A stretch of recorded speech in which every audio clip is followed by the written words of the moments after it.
If you like my dad's videos, please subscribe to QA Insights channel. So in our last video, we did a deep dive into building a high available cluster using Vault's built-in Raft storage. We saw how the Vault node themselves manage the replication and leadership. So here each node has the Vault running and Vault has the built-in Raft storage, and it will take care of all the communication. It will have a leader, it will have a follower, so everything will do automatically using the built-in feature. But what if you wanted the separation of storage from the Vault entirely? So that's where an external backend comes. Today we are going to explore the classic and powerful combination of Vault with Consul. So here we have a simple architecture diagram using the Vault HA, using the Consul. So here we have each node running with Vault, and also we have a separate Consul cluster where we have 3 Consul clusters up and running. So this Consul cluster will take care of all the replication and high availability.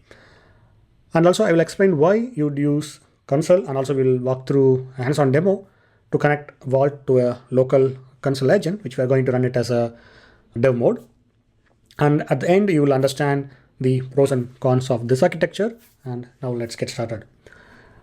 So let us first visit the Consul product documentation. So here, first let us get some idea about what is Consul. So Consul is a service networking solution that enables teams to manage secure networking connectivity between services across on-prem, hybrid cloud, and multi-cloud.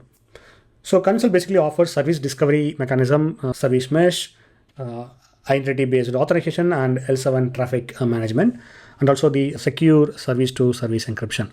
So this video series is not about Consul, but we are going to leverage Consul for the Vault high availability. So with that simple knowledge we got from this introduction, now let us go to the repo and let us quickly, I can give you the configuration file and what we are going to do in this demo. So for this you have to install HashiCorp Vault. Obviously if you don't have, please start from the video 1 onwards. And also we have to install Consul. So you have to use Consul documentation where you can install Consul using the brew in macOS, and also you can use the curl command or sudo apt in Linux.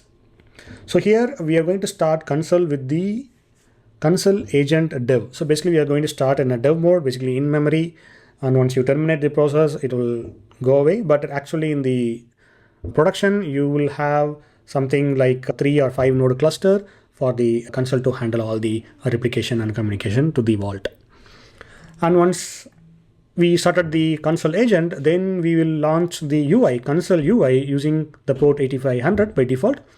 And we can see the UI, the high level, point and click navigation. We'll see what are the options we have in the Consul.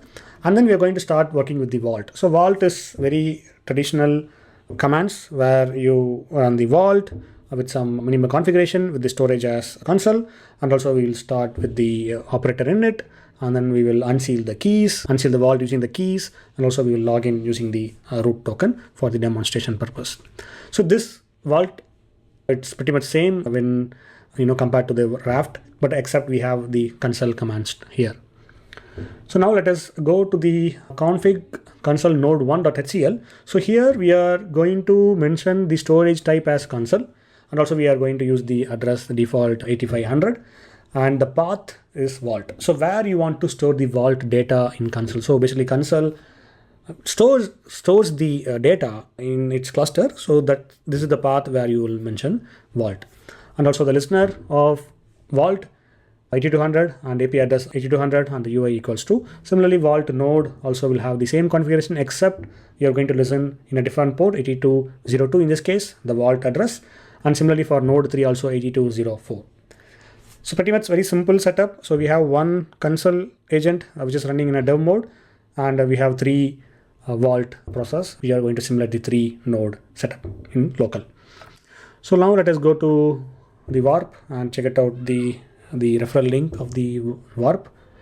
And here as you see there are 3 HCLs. So now let us start the Consul. So I'm going to start a new tab here. So let us use this tab to run Consul agent dev.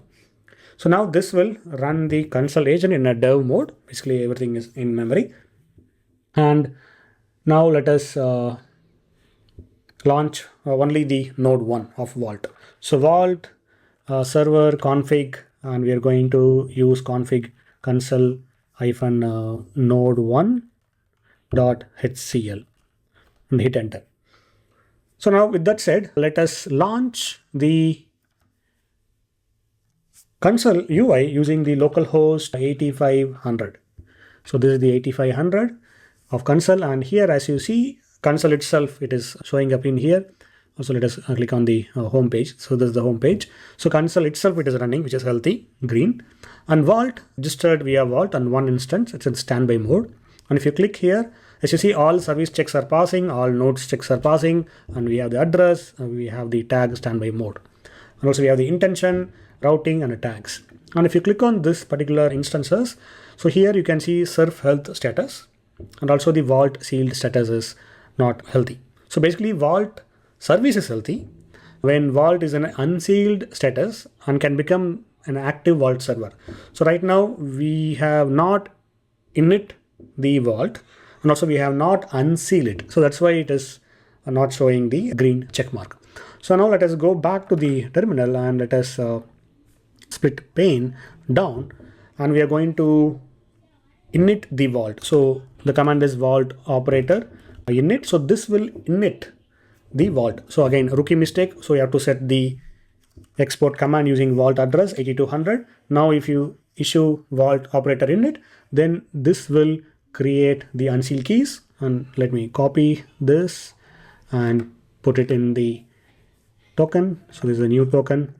So now I'm going to copy one of the keys and we are going to unseal it. So Vault operator unseal, and similarly second key,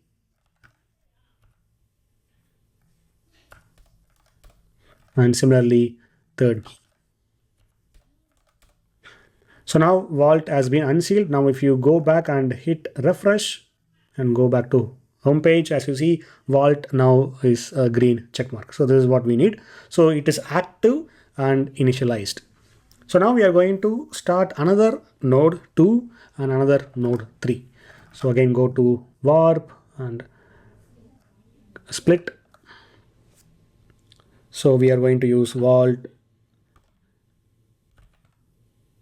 server config, which is node 2, and I'm going to split pane down, and similarly I'm going to split pane right, and again Vault server config node 3.htcl, and again I'm going to split pane down and export.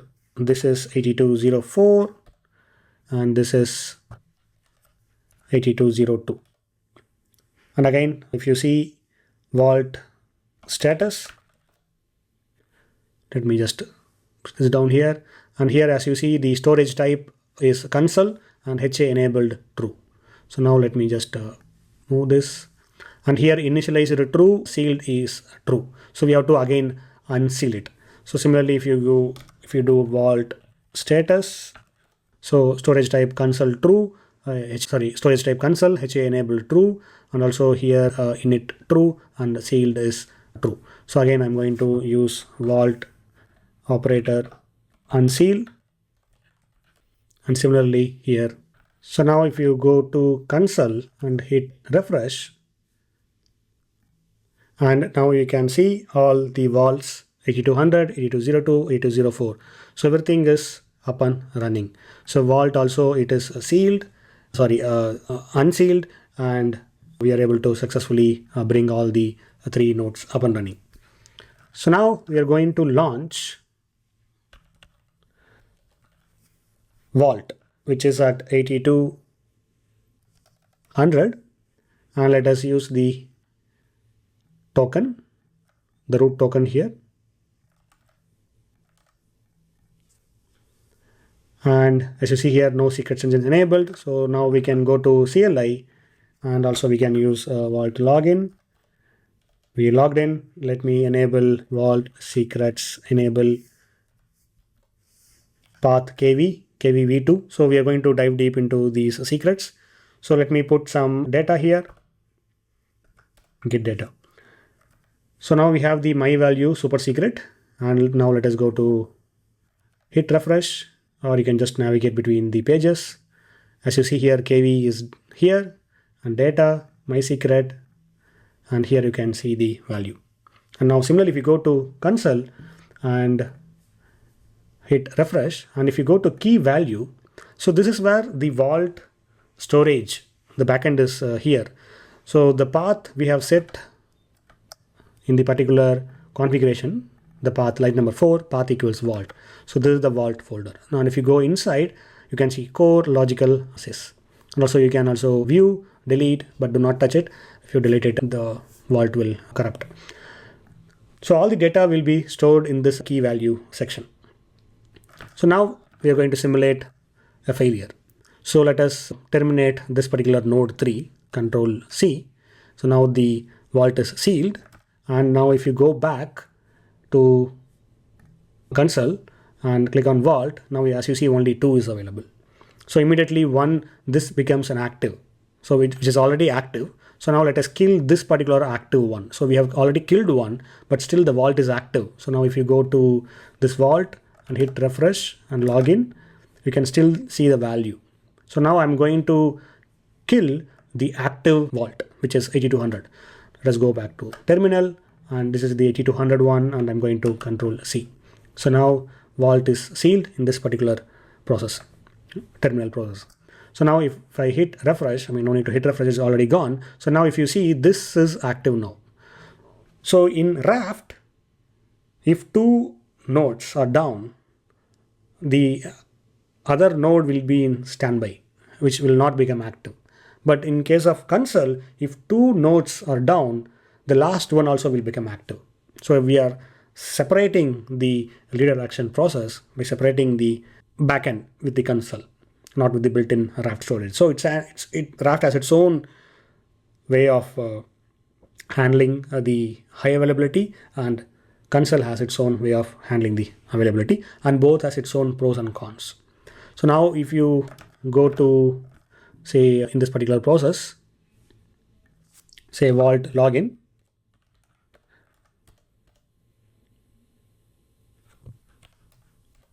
so we have to export vault login and vault kv get, and here we have to use kv/data/my secret. So it will still have the value. And also here, if you just hit refresh, this will go away because we just killed it. So we are going to open 8202 and let us log in with the token. And here, as you see, the data is still here. So this is how console handles the leader selection and also the communication, high availability, data replication in a very efficient way. But one main con is we have to maintain a separate console cluster. So again, we have to harden the console cluster, we have to set up maintenance. So it has its own way of maintaining the extra cluster. But Raft, it has built-in, no need to spend the maintenance effort to maintain that because it is built in with the vault process. So this is the main difference between the using the console as a high availability for the vault, or you can use the integrated storage with the using the Raft within the vault. So the console works on the Goship protocol. So you can just Google vault Goship protocol. So here you can see console uses the Goship protocol to manage membership and broadcast messages to the cluster. And Raft has its own algorithm. So you can also just search for Raft consensus algorithm. So this is one of the article you can read, and also we can see the visualization how Raft works. So again, there is another algorithm called Paxos. So it's equivalent to Paxos in fault tolerance and performance. Again, you can just search for Paxos algorithm.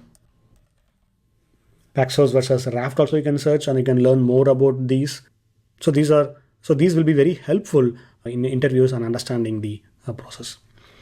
So that's it, guys, from my side in today's video. So please follow the GitHub steps where you can set up locally and you can learn about these concepts. Thanks for watching. Have a good day. If you like my dad's videos, please subscribe to QA Insights channel.